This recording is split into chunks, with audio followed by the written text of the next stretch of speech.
ایک شخص جو ہے چھلا پہن لیتا ہے یا کڑا. ہماری سوسائٹی میں بہت ساری چیزیں پہنی جاتی، کوئی دھاگا بازو پہ باندھ لیتے ہیں، پھر کہتے ہیں یہ ضامن ہے.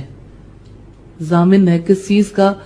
صحت کا یا کامیابی کا یا جو آپ کا مقصد ہے اس کو پورا کرنے کے لیے یہ ضامن ہے. اس کو کیا کہتے ہیں؟ شرک.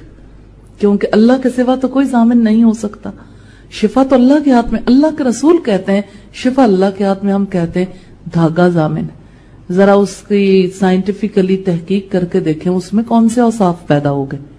دھاگے میں کہاں سے قوت آئی؟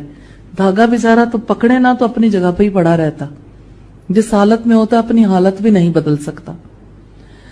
اچھا پھر آپ دیکھیے کہ جیسے انگلیوں میں چھلے پہنے جاتے ہیں، چھلے چڑھائے بھی جاتے ہیں مختلف دنوں میں، اور پاؤں میں اور ہاتھوں میں کڑے پہنے جاتے ہیں، بعض اوقات کوئی بریسلٹ پہن لیتے ہیں، اور آج کل فیشن کے طور پر بھی مختلف کلرز کے بریسلٹ پہنائے جاتے ہیں کہ یہ اتنے کلرز کے دھاگے ہیں اور اتنا فلاں فلاں ہے، اور اگر یہ کرو گے تو یہ ہو جائے گا، یہ فلاں مقصد اس طرح سے پورا ہوگا.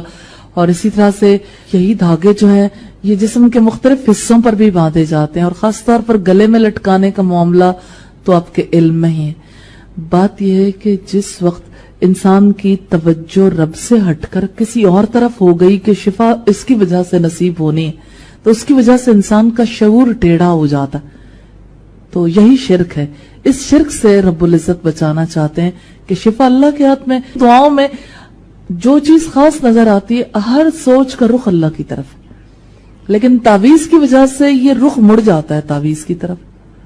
آپ خود ذرا غور کر کے دیکھیں، انسان تعویذ کو جو ہے وہ کار آمد سمجھتا ہے اور اس کے بارے میں کانشیس بھی ہوتا ہے. ان کو جو ہے باقاعدہ طور پر چاندی میں بعض لوگ جو ہے وہ اسے پیک کروا کے پھر پہنتے ہیں، یا اسی طرح سے بعض اوقات گولڈ میں بھی لوگ پہنتے ہیں، اور پھر یہ کہ جیسے گھول کے پلایا جاتا ہے تو اسے زعفران سے لکھوایا جاتا ہے، یا اسی طرح سے قیمتی چیزیں جو ہے وہ اس مقصد کے لیے یوز ہوتی ہیں. عیسیٰ بن ابی لیلہ فرماتے ہیں میں ابو معبد عبداللہ بن عقیم جوہنی کے پاس ان کی تیمارداری کے لیے گیا. ان کے چہرے پر مرض کی سرخی غالب تھی. میں نے کہا آپ اس کے لیے کوئی تعویذ کیوں نہیں لٹکا لیتے؟ فرمانے لگے موت اس سے زیادہ قریب ہے. نبی صلی اللہ علیہ وسلم نے فرمایا جو شخص کوئی چیز یعنی تعویذ وغیرہ لٹکاتا ہے وہ اسی تعویذ کے سپرد کر دیا جاتا ہے، یعنی اللہ اس پر سے اپنی رحمت کا ہاتھ اٹھا لیتا ہے. ترمذی کی روایت ہے 2072 نمبر پر. حضرت زینب سے روایت ہے جو حضرت عبداللہ ابن مسعود کی وائف تھی کہ ایک بڑھیا ہمارے پاس آیا کرتی تھی، وہ دم کرتی تھی سرخ دانوں کے لیے. ہمارے پاس ایک تخت تھا جس کے پائے لمبے تھے. عبداللہ کا یہ قاعدہ تھا کہ جب وہ اندر آتے تو کھنکھارتے اور آواز دیتے. ایک روز وہ اندر آئے، جب میں نے ان کی آواز سنی تو ان سے حجاب کیا. وہ میرے ایک طرف بیٹھے اور مجھ سے مساس کیا. ایک تعویذ ان کے ہاتھ کو لگا جو میرے گلے میں پڑا تھا. انہوں نے کہا یہ کیا ہے؟ میں نے کہا سرخ بادے سے بچنے کے لیے ایک دم ہے.